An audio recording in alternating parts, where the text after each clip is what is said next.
Bismillahirrahmanirrahim. Assalamualaikum warahmatullahi wabarakatuh. Alhamdulillah wassalatu wassalamu ala Rasulillah. Rabbi shrah li sadri wa yassir li amri wahlul 'uqdatam min lisani yafqahu qawli. Rabbana zidna ilma. Teman-teman, memasuki hari ke-18 sejak agresi Israel ke Gaza, korban jiwa masih terus bertambah dan semakin brutal, semakin parah. Sejauh ini ya, dalam 24 jam terakhir itu ada 407 warga Gaza yang dibunuh, dan mayoritas itu adalah anak-anak dan wanita. Tadi pagi ini pembantaian parah banget, puluhan meninggal di wilayah padat pengungsian di jalur Gaza bagian barat. Dia namanya itu pengungsian Asyati, pengungsian pantai. Dan di antara korbannya itu adalah sahabat saya, namanya itu Toha Bakar. Dia itu kameramen Gaza Media. Antum bisa lihat videonya di Ion Palestine. Jadi dia bawa anak kecil yang dia berhasil bantu evakuasi gitu kan, dan masih ada banyak puluhan anak-anak kecil yang dia bilang ya, ada banyak puluhan anak-anak kecil yang masih terjebak di bawah reruntuhan. Dan juga pembantaian di sana sinilah, di wilayah utara ada pembantaian, di wilayah tengah Gaza Tengah ada pembantaian, di wilayah selatan ada pembantaian, termasuk di tempat saya ini di wilayah selatan Khan Yunis ini juga banyak pembantaian sejak dari pagi. Dalam 24 jam ini 407 yang meninggal dan 1000 yang terluka. Jadi kalau kita akumulasi sejak hari pertama sampai hari ke-18 ini sudah sekitar 5.000 tembus lah ya yang meninggal. 70% diantaranya itu wanita dan anak-anak, sementara korban luka ini mencapai angka 17.000. Dan teman-teman, kalau kita melihat polanya ini, serangan-serangan ini tidak hanya menyasar sipil, tapi tim lapangan ya, pasukan-pasukan lapangan ini benar-benar diserang habis.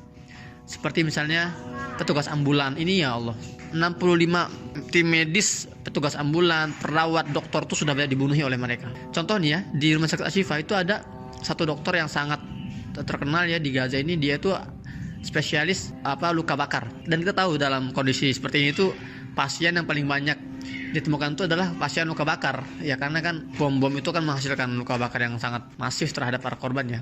Jadi dokter luka bakar ini, spesialis luka bakar ini, dia berhari-hari nggak pulang ke rumah, sekitar seminggu 8 hari dia di rumah sakit Ashifa, karena memang banyak sekali korban yang berdatangan setiap harinya gitu kan.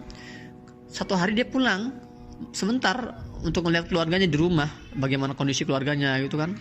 Pulang nggak lama, dibom rumahnya. Jadi seperti ada kesengajaan di situ untuk membunuh si dokter ini. Jadi sudah krisis fasilitas medis, sudah krisis tenaga medis, makin krisis lagi dengan dibunuhnya para dokter itu.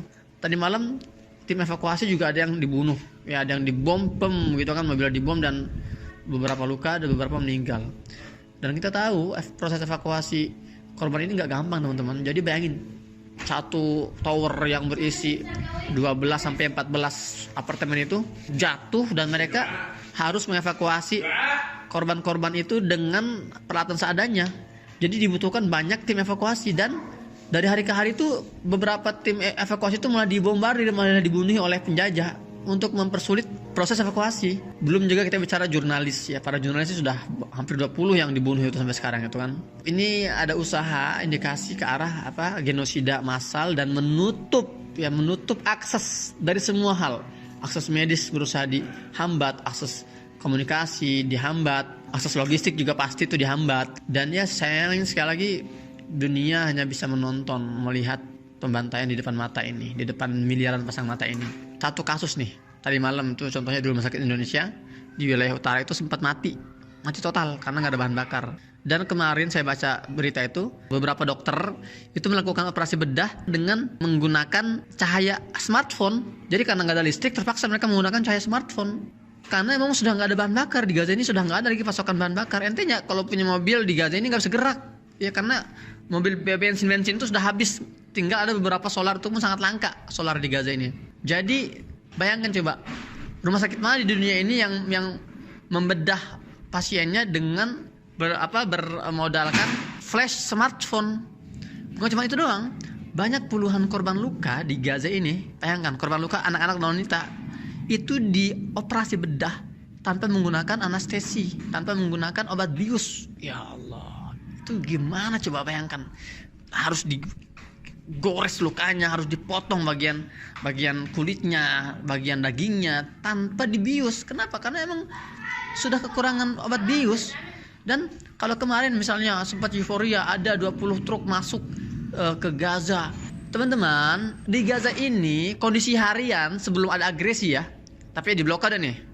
Bertahun-tahun Gaza ini 2,3 juta warga Gaza ini itu membutuhkan tidak kurang dari 500 truk logistik setiap hari.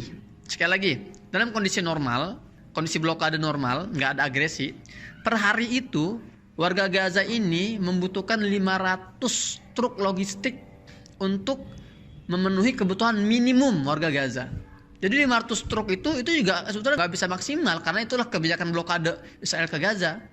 Nah ini masuk 20 truk setelah 17 hari. Bayangin coba. Jadi hampir nggak kerasa dampaknya. Makanya kemarin Kementerian Kesehatan di Gaza ini sudah membuat rilis. Mereka mengatakan bahwa tidak ada satu obat pun yang masuk yang kami terima dari 20 kontainer, 20 truk yang masuk dari Mesir saat itu. Belum lagi logistik-logistik lain. Jadi memang jangan kita terkadang itu termakan oleh narasi seolah wah ini adalah sebuah kesuksesan memasukkan 20. Enggak. Jadi narasi yang harus kita baca itu apa? Israel itu melarang ratusan truk untuk masuk dan hanya menyisakan 20. Itu narasinya. Jadi kalau dipresentasikan tuh cuma 0,2% dari kebutuhan minimum yang harus masuk ke Gaza, 20 truk itu. Nah, memang kondisi semakin ya rumit kalau kita bahas ya, dan bombardir juga di malam hari benar-benar intens sekali gitu kan, mengerikan sekali suara-suaranya. Nah ini nih suara-suara pesawat gini nih, ini dekat banget nih. Biasanya nggak lama lagi ada suara bom ke pesawat gini nih. Ya, nah teman-teman saya ingin ya kita bicara yang lebih optimistis lah ya. Nah ini saya tadi dapat sebuah artikel bagus banget nih teman-teman. In takunu ta'lamuna fa innahum ya'lamuna kama ta'lamun. Kalau kalian itu terluka wahai warga Gaza, sesungguhnya musuh kalian juga itu terluka namun bahkan lebih parah. Di sini ada sebuah artikel yang menghitung kerugian Israel sejak dimulainya operasi Taufan Al-Aqsa ini. Saya akan bacakan beberapa poin ya. Pertama, kerugian secara langsung dan tidak secara langsung itu mencapai 100 miliar dolar. Kemudian kerugian secara langsung infrastruktur itu senilai 4 miliar dolar, infrastruktur yang rusak oleh serangan-serangan balasan para pejuang. Kemudian juga ada bursa yang anjlok ya, bursa Tel Aviv itu anjlok sampai 10% dengan nilai kerugian 29 miliar. Rasakan tuh. Kemudian berhentinya produksi gas yang mencapai kerugian 6 miliar dolar. Kemudian juga ada tidak beroperasinya pelabuhan Ashkelon itu membuat kerugian 24 miliar dolar ya, bukan rupiah, dolar ini. Kemudian juga biaya operasi militer selama ini, operasi militer udara ya, itu mencapai 7 miliar dolar. Ini kita baru bicara angka-angka, belum kerugian secara mental. Itu Masya Allah sudah banyak sekali. Sejak awal operasi Taufan Al-Aqsa ini sudah ribuan pemukim Yahudi Israel ini yang mengalami gangguan kejiwaan itu sudah banyak sekali. Itu laporan-laporan ya, ada datanya. Nah, dan kemarin juga teman-teman akhirnya ada beberapa tank baja Israel merangsek masuk ke wilayah Khan Yunis di perbatasan timur. Masuk, mereka kira bakal aman-aman aja kan gitu kan, melihat wah ini nggak ada yang jaga itu. Ternyata ada jebakan di situ. Para pejuang tuh berhasil menyerbu, membuat jebakan dan menyerbu mereka. Satu orang tewas ya, satu tentara Israel tewas dan beberapa luka-luka. Yang terluka itu melarikan diri ke wilayah perbatasan Israel. Mereka meninggalkan tank-tank bajanya di belakang mereka. Ya kita sudah prediksi lah bahwa nggak mungkin sekali mereka masuk perang darat ya dengan kondisi mereka seperti ini gitu ya. Sekali lagi saya katakan bahwa Israel ini sebuah negara ya, negara tanda kutip yang sangat bergantung pada ekonomi mereka gitu. Karena kalau ekonomi mereka ambruk, mereka